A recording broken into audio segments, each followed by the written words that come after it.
Hello friends, कैसे हो। आपका स्वागत है अपने यूट्यूब चैनल बालाजी इंस्टीट्यूट में। तो दोस्तों, आज मैं आपके लिए लेक्चर नंबर 10 लेकर आया हूं। तो दोस्तों, लेक्चर नंबर 10 आपका है पास्ट परफेक्ट कंटिन्यूअस टेंस, जो कि फ्रेंड्स मैं आपको पास्ट परफेक्ट टेंस पिछले लेक्चर में पढ़ा चुका हूँ। फ्रेंड्स, ना आपने अभी तक पढ़ा हो तो जाकर देख लीजिएगा, और इसकी जो लिंक है वो प्लेलिस्ट में पड़ी हुई है, आप पास्ट परफेक्ट टेंस देख सकते हैं। ठीक है फ्रेंड्स, तो आज अपना लेक्चर है 10। तो दोस्तों, वीडियो शुरू करने से पहले आपसे रिक्वेस्ट है कि वीडियो अच्छी लगे तो प्लीज़ लाइक करें, शेयर करें और अपने दोस्तों में भी शेयर करें, कमेंट करें। ठीक है, अगर कोई डाउट हो तो कमेंट कर सकते हैं। तो चलिए वीडियो शुरू करते हैं। तो दोस्तों, वीडियो शुरू करने से पहले हम जान लेते हैं कि इसकी जो पास्ट परफेक्ट कंटिन्यूअस टेंस होता है, इसकी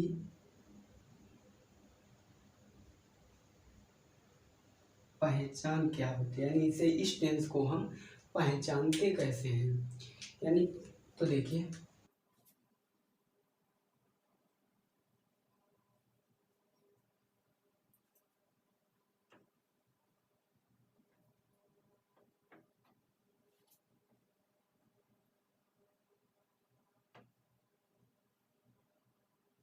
देखिए फ्रेंड्स, मैंने इतना लिखा कि इसके अंत में रहा था, रही थी, रहे थे आदि शब्द आते हैं। तो फ्रेंड्स, अब आप सोचते होंगे कि ये तो पास्ट कंटिन्यूअस टेंस में हो गया। तो दोस्तों, यहाँ तक कि पास्ट कंटिन्यूअस टेंस में है,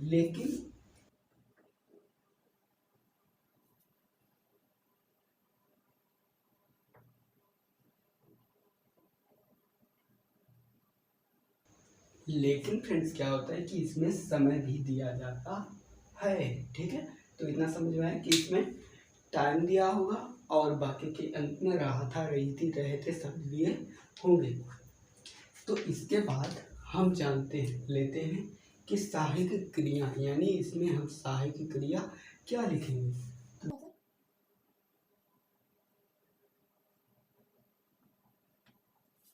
देखिए फ्रेंड्स, इसमें हम सहायक क्रिया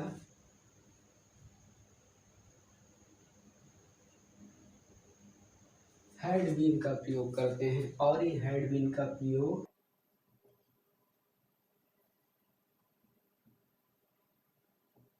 सिंगुलर और प्लूरल दोनों के लिए किया जाता है, हैड बीन का प्रयोग।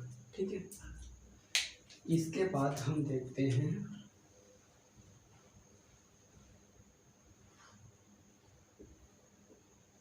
नियम। हम देखते हैं कि इसके नियम क्या है, यानी इस टेंस को बनाने के लिए हमें क्या नियमों की जरूरत पड़ती है। तो देखिए,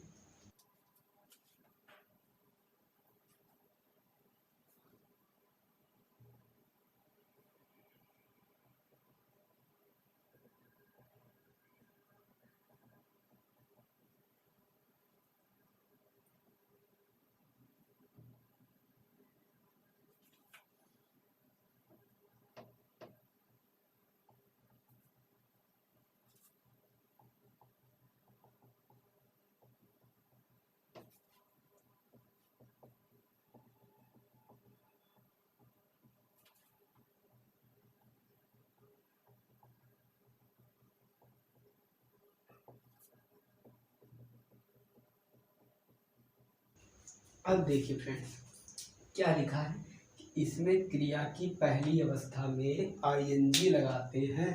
तो फ्रेंड्स, इतना तो आप पास्ट कंटिन्यूअस टेंस में ही सीख चुके हैं कि क्रिया की पहली अवस्था में आईएनजी लगाते हैं, लेकिन मैंने आपको बताया था क्या कि इसमें समय भी दिया जाता है। तो मुझे जो करना है वो समय के लिए ही करना है।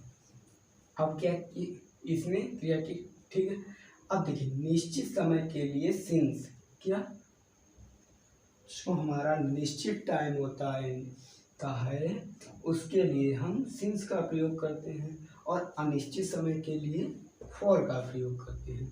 अब आपको ये नहीं मालूम होगा कि निश्चित समय क्या है, अनिश्चित समय के लिए क्या है।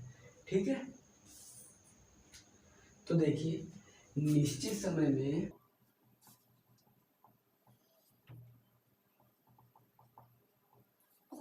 निश्चित समय में क्या दिया होता है जैसे कि कोई समय है वो निश्चित है, यानी वो एक बार ही हो सकता है, उसे निश्चित समय कहते हैं। जैसे कि देखिए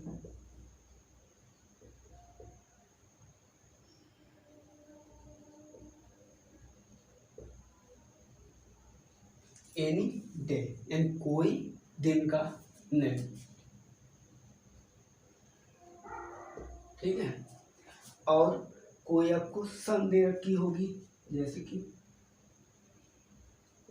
1997, ठीक है, ये हो सकता है, ठीक है।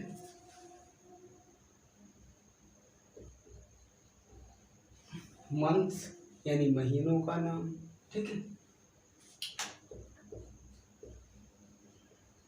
ईयर वर्ष का नाम, ठीक है, आदि क्या निश्चित समय होते हैं। और इसके बाद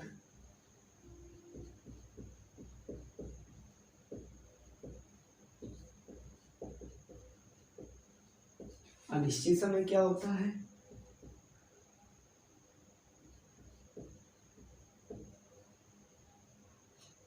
टू डे, यानी कोई दो दिन अथवा 3 दिन 4 दिन 5 दिन कोई भी डे हो, यानी जिसे हम काउंट कर सके, गिन सके, ठीक है,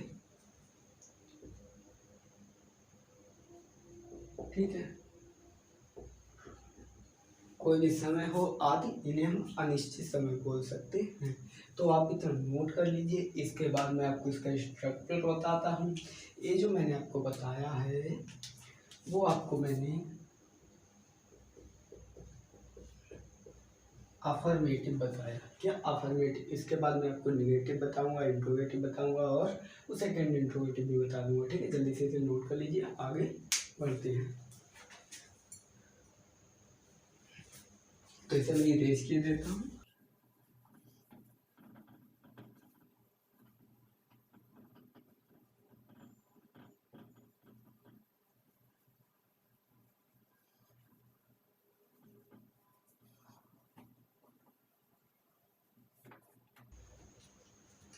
अब देखिए इसके बाद मैं इसका स्ट्रक्चर बताता हूँ।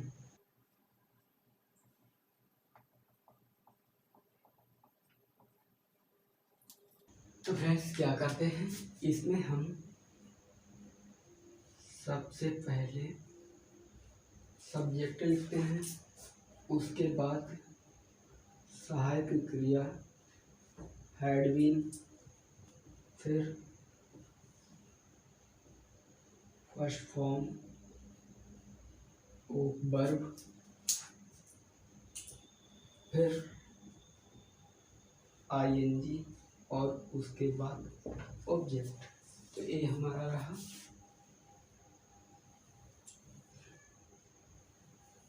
ये हमारा रहा स्ट्रक्चर, ठीक है। जैसे कि फॉर एग्जाम्पल समझिए,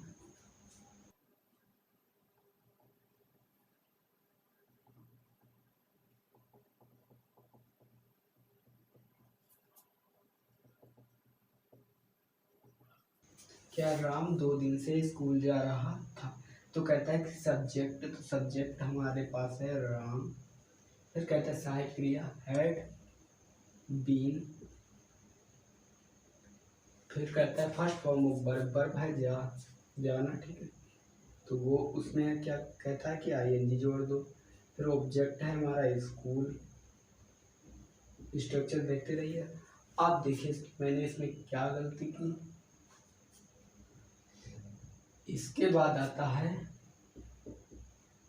सिंस या फोर, देखिए आईएनजी के बाद लिखते हैं ऑब्जेक्ट, फिर सिंस या फोर, फिर दिया होता है टाइम, यानी जितना भी समय हो, बस ये स्ट्रक्चर हुआ। अब देखिए ऑब्जेक्ट लिख दिया, फिर कहता है सिंस या फोर। अब सिंस या फोर आपको दो, यानी आप या सिंस लिख सकते हैं या फोर लिख सकते हैं। अब वो कब लिख सकते हैं कि निश्चित समय दिया हो तो सिंस लिख सकते हैं, अनिश्चित दिया हो तो फोर लिख सकते हैं। अब देखिए यहाँ पे क्या कहता है 2 दिन। अब 2 दिन आपको सोचना होगा कि निश्चित है अनिश्चित है। 2 दिन खास तौर पे अनिश्चित है, ठीक है, अनिश्चित है। तो इसके लिए और अब कितने दिन, अब टाइम लिखेंगे फॉर टू डैश, डे लिख दो या डैश लिख दो, कोई दिक्कत नहीं। अब निगेटिव भी देख लीजिए, मैं आपको यहीं पे निगेटिव समझा देता हूँ।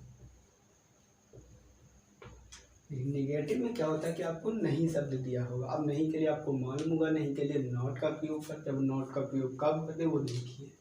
देखिए नहीं के लिए हम हैड और बीन के बीच नॉट का प्रयोग करते हैं, हैड नॉट बीन, ठीक है।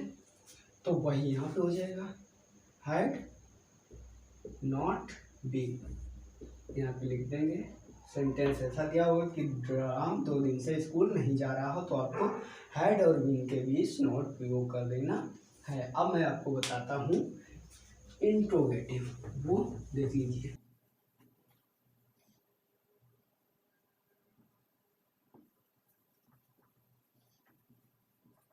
देखिए फ्रेंड, इंट्रोगेटिव में क्या होता है कि शुरू में क्या शब्द दिया होता है और कभी के बीच में भी दिए होते, कब क्या कहाँ, यानी क्वेश्चन वर्ड प्रश्नवाचक वाक्य। तो आपको मैं जो शुरू में क्या शब्द होता है वो बताऊंगा और बीच में प्रश्नवाचक शब्द होते हैं वो बताऊंगा। तो पहले देखिए शुरू में जब क्या शब्द दिया हो,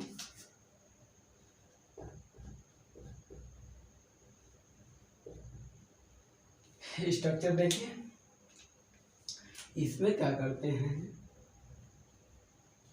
सबसे पहले हैड, उसके बाद हम सब्जेक्ट, फिर बीन, फिर फर्स्ट फॉर्म ऑफ वर्ब और इसी में आईएनजी जोड़ते हैं, फिर ऑब्जेक्ट लिखते हैं, फिर सिंस या फोर, फिर लिखते हैं टाइम, उसके बाद लिखते हैं क्वेश्चन मार्क, ठीक है। तो इसका स्ट्रक्चर ये हुआ ना। एक सेंटेंस देखिए,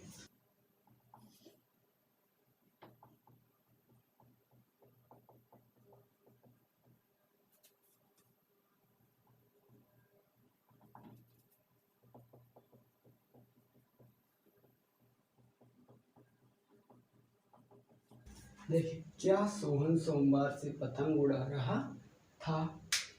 अब देखिए यहाँ पे इंट्रोगेटिव सेंटेंस है, क्वेश्चन मार्क अंत में दिया हुआ, आपको भी बना लेने के बाद क्वेश्चन मार्क लगा देना। अब कहता है सबसे पहले हेड, तो मैं लिख देता हूँ हेड। फिर कहता है सब्जेक्ट, सब्जेक्ट हमारे पास है सोहन। फिर कहता है बीन, तो मैं बीन लगा देता हूँ। फिर कहता है first form of verb, verb है उड़ाना, तो इसके लिए हम फ्लाई और इसी में आईएनजी जोड़ देंगे, फ्लाइंग दी काइट, ठीक है, फ्लाइंग दी काइट। काइट क्या है हमारा ऑब्जेक्ट है। फिर कहता है सिंस या फोर, तो सोमवार एक निश्चित टाइम है, इसके लिए हम सिंस लगा देंगे। उसके बाद कहता है टाइम, तो टाइम हमारा है सोमवार, सिंस मंडे, और उसके बाद प्रश्नवाचक। तो ये हमारा हुआ इंट्रोगेटिव। अब सेकेंड इंट्रोगेटिव आता है, उसमें क्या होता है कब क्या कहाँ कौन क्यों प्रश्नवाचक वाक्य बीच में दिए होते, तो उसके लिए हम क्वेश्चन वर्ड पहले लिख देंगे, शेष जैसा है वैसा रहेगा, ठीक है। अब इसमें और एक चीज देखिए कि अगर इसमें नहीं शब्द आ जाए, क्या हो, क्या सोहन सोमवार से पतंग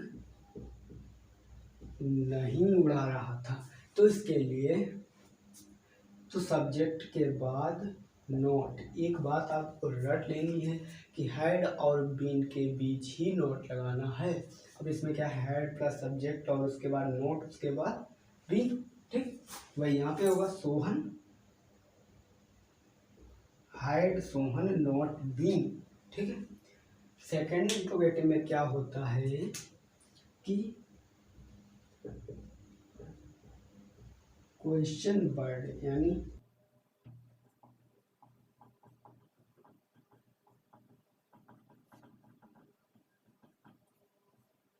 ये शब्द कब क्या कहाँ कौन क्यों वाक्य के बीच में दिए होते हैं, तो उसके लिए हम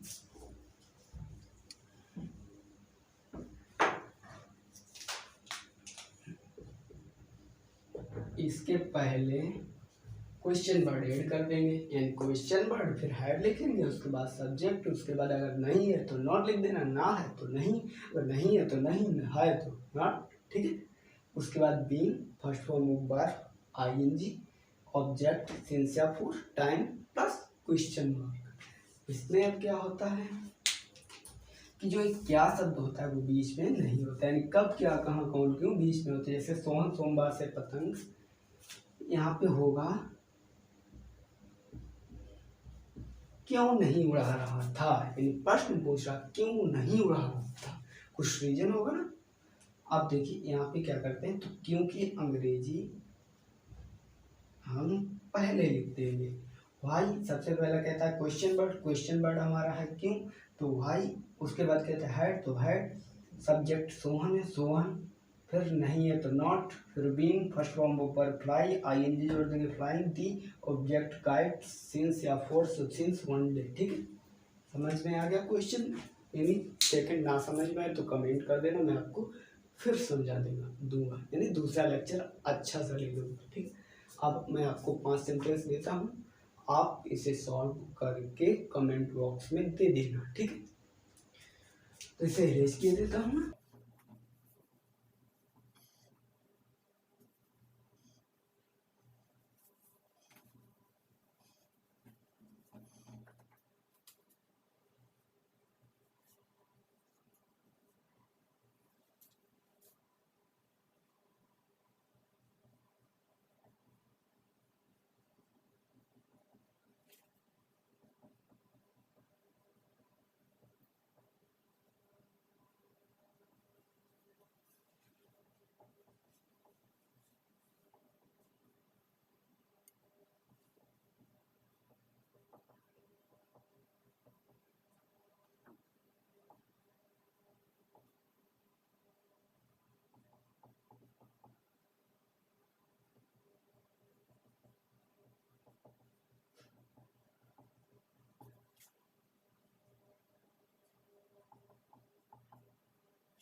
तो फ्रेंड्स, आपको मैंने 5 सेंटेंस दिए, जो 5वां है वो पास्ट कंटिन्यूअस टेंस में आपको बनाना है, 4 जो है वो मैंने आज जो पढ़ाए हैं वही आपको बनाने हैं, ठीक है। तो आज की क्लास यहीं पे समाप्त करता हूँ। तो दोस्तों, एक इतनी लंबी वीडियो है, इसे एक लाइक तो बनता है, प्लीज़ लाइक कीजिए, ठीक है। नए हो तो चैनल को सब्सक्राइब कीजिए। तो आज की वीडियो यहीं पे समाप्त होती है। जय हिंद।